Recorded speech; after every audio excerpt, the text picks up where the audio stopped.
Hey, hi everyone. How are you? I hope you all guys are doing great. In this video, we are going to see transformers.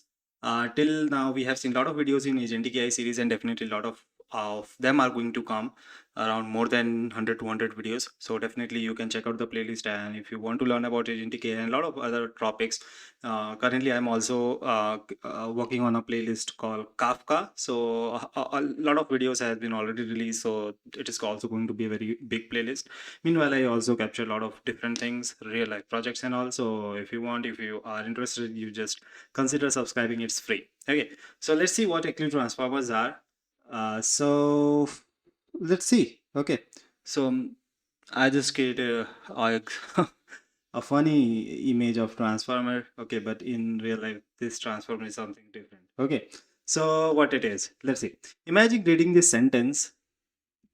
The animal didn't cross the street because it was too tired. What does it refer to? The street or the animal? You instantly know that it means the animal, but how? But because while reading the sentences, your brain connects words that are far apart. Earlier AI models struggled with this. Then in 2017, researchers introduced something called as transformer. That single invention completely changed AI. Okay, be it called ChatGPT, Gemini, Claude, DeepSeek, Llama, they all are built on transformers. Today we will understand how or what makes them so powerful.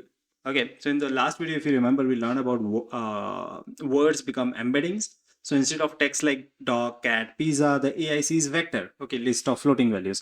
But embeddings alone don't understand grammars and relationship. Okay, the model still has to understand questions like which word relates to which one, which previous words matter, what should be ignored, which word should come next. That's the job of transformer.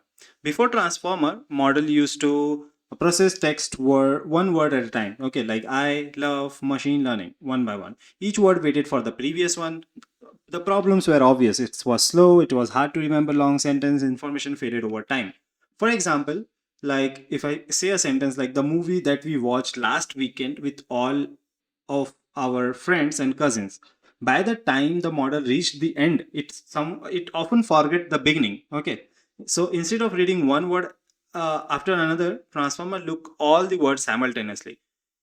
um, Imagine every word sitting around a table. Okay, so like I uh, love learning machine, like I love machine learning kind of. Okay, the animation got wrong. Okay, I don't have enough time to edit and all this, so just bear with me. Okay, so imagine every word sitting around a table. Each word asks which other word should I pay attention to, and this is what it is called self attention. Okay, you might have also heard about a paper self attention and something. It was very famous. Okay, way back. Okay, so example, the cat sat on the mat. It was tired.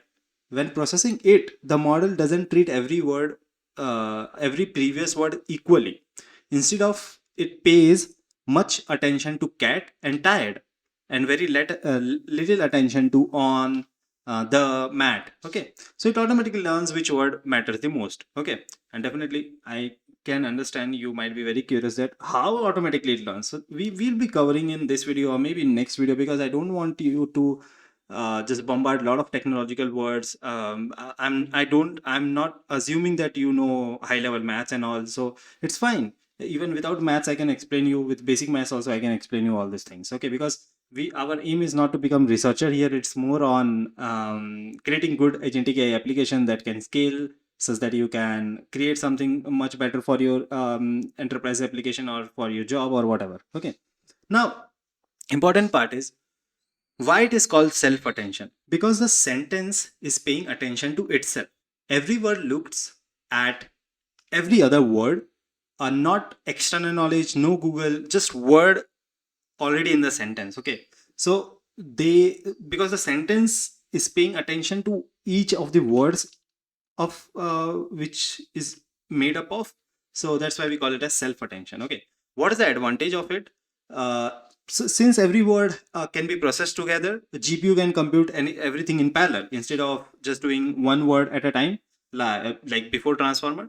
So transformer processes every word at a single time. Okay, so that makes training dramatically faster. Okay, so a real life analogy can be like, imagine you are in a group discussion. Every person listens to everyone else before speaking, but someone Some people matter more who are looking at you, who are paying attention. So some less. So before answering, each person decides whose opinion should influence the most.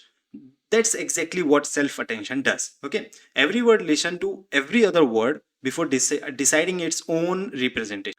Okay, so till now we have seen that embeddings create a vector. Okay, so how it will look like? So let's suppose we have a sentence: the cat drank milk. So for every word we will have a vector. Like the will have its own vector, cat will have its own vector, drank will have its own vector, milk will have its own vector. Okay, so but after this transformer and all, so cat will look at, because in previous demonstration we have seen that every words pay attention to every other word in, like in a sitting on a tabular format. Okay, so cat will look at the, which is 5%. Cat will look itself, let's suppose it's 40% similar. Definitely it's just a number. Okay, it's not 100% truth. I'm just trying to give you an example. Drank is 25, milk is 30%. So every word see to every word, and they see that who is paying more attention. Let's suppose cat is 40, milk is 30 and all. Okay, so the new vector that will be created something like this: 0.40 into cat because it's 40%, milk is 30%, 0.30 into milk, and then a new vector will be created which we called as contextual vector. Initially the vector was having no meaning. Okay, now we have a contextual vector, that this vector will be now much more closer to the milk. Like if you see 0.9, 0.4, 0.1, 0.2, so, and it will be far apart from the, because the and cat will be less related than milk, because someone will ask like, what cat is drinking, so it will be milk. So the contextual vector that we are going to, basically after the transformer and all, we create a contextual vector. So initially we have just a vector, but now we have a contextual vector.